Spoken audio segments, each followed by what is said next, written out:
You know what's funny about old Lexus cars? For years, they were the smartest, boring choice in the room. Quiet, reliable, ignored. And now, they're quietly becoming expensive. This is one of those rare windows where buying an older Lexus still feels rational, but the market is already hinting it won't stay that way for long. These cars were overbuilt, underappreciated, and most of the cheap ones are already gone. If you're even thinking about grabbing a golden era Lexus, this is the moment people will later say was obvious. Let's start with the one that started everything.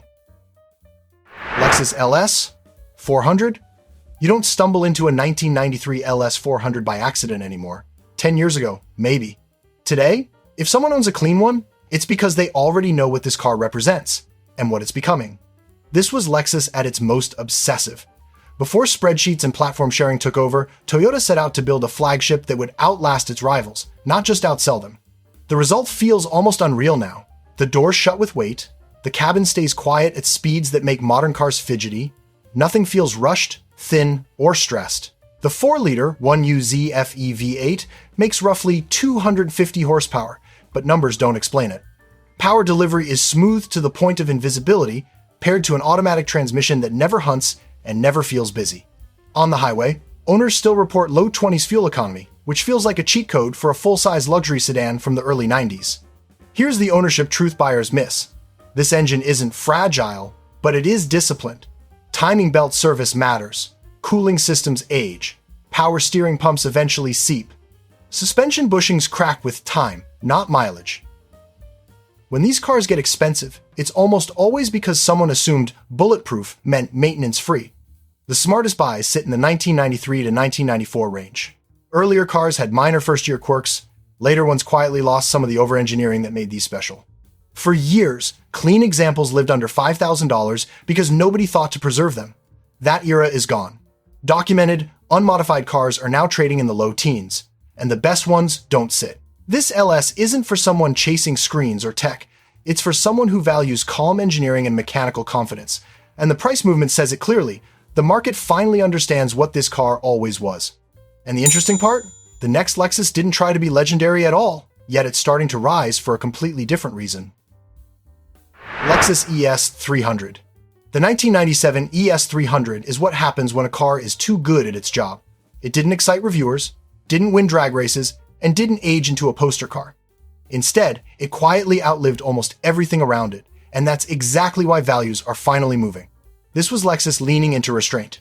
The 3-liter V6 makes about 200 horsepower, paired with a conservative automatic that avoids drama at all costs. No aggressive shifts, no fake sport modes. Just smooth, predictable movement. In real-world driving, fuel economy settles into the mid-20s, which is still impressive considering how refined the car feels at highway speed. Ownership is where the ES earns its reputation. Cold starts are clean, idle stays smooth even at high mileage, panels don't creak, the car doesn't beg for attention or punish you for ignoring it. That's why so many of them were driven hard for decades without much care, and why clean ones are suddenly rare. Here's the mechanic perspective. The drivetrain is not the weak point. Transmission failures almost always trace back to never-changing fluid. Engines go hundreds of thousands of miles with basic maintenance. What actually separates a good ES from a bad one is suspension condition and interior health. Worn struts, tired control arms, cracked leather, sun-damaged dashboards. Those tell the real story. The buyer mistake is assuming all ES models blur together. The 1997 refresh is the sweet spot. Earlier versions feel dated, later ones added electronics without adding longevity. This generation sits right in the balance point. For years, these lived under $5,000 because nobody thought they were special. Now, clean, low-mileage examples are crossing 8 and creeping higher, especially unmodified cars with intact interiors. This is the Lexus for someone who values stress-free ownership over status. And while its rise has been quiet, the next Lexus didn't creep up at all. It kicked the door in and changed the market overnight. Enjoying the golden tips, mate? So grab your phone and help us giving that sneaky subscription, like, and telling me which city are you watching from. Lexus LX450. Nobody bought a 1997 LX450 because it was stylish. They bought it because they understood what sat underneath. And for a long time, almost nobody did. This truck is built on the Land Cruiser 80 Series platform, and that single fact explains everything. Solid axles, front and rear. A naturally aspirated inline-six making around 215 horsepower. No turbos, No shortcuts, just components designed to survive heat, load, bad fuel, and time. Fuel economy lives in the low teens, and anyone expecting better is buying the wrong vehicle. What ownership actually feels like is permission. You stop worrying about mileage. 200,000 miles isn't a red flag. It's common. The ride is heavy, deliberate, and honest.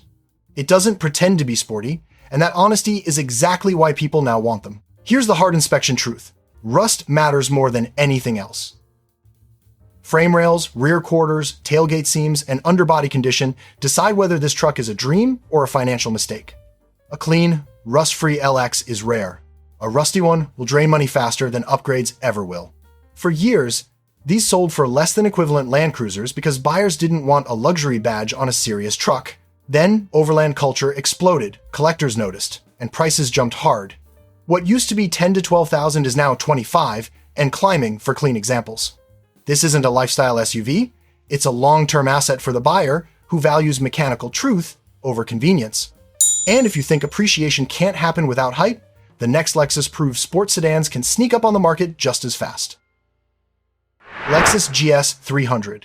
This car lived most of its life in the background, parked next to louder German sedans, ignored by enthusiasts, and rarely talked about online. And that's exactly why it survived long enough to start getting expensive. By the early 2000s, Lexus had quietly figured out how to blend comfort and balance without advertising it. The 2003 model year sits right in that sweet spot. Under the hood is the naturally aspirated 2JZ inline-6, making around 220 horsepower. No turbo pressure, no gimmicks, just linear power paired to a 5-speed automatic that doesn't overthink itself. In real driving, fuel economy lands around 22 combined, which feels honest for a mid-size luxury sedan of this weight. What catches people off guard is how composed the car still feels. The steering has weight, the chassis stays planted. You can cruise all day without fatigue, then push it a little on a back road and it doesn't fall apart. Modern sedans either isolate you completely or try too hard to feel sporty. This one just works.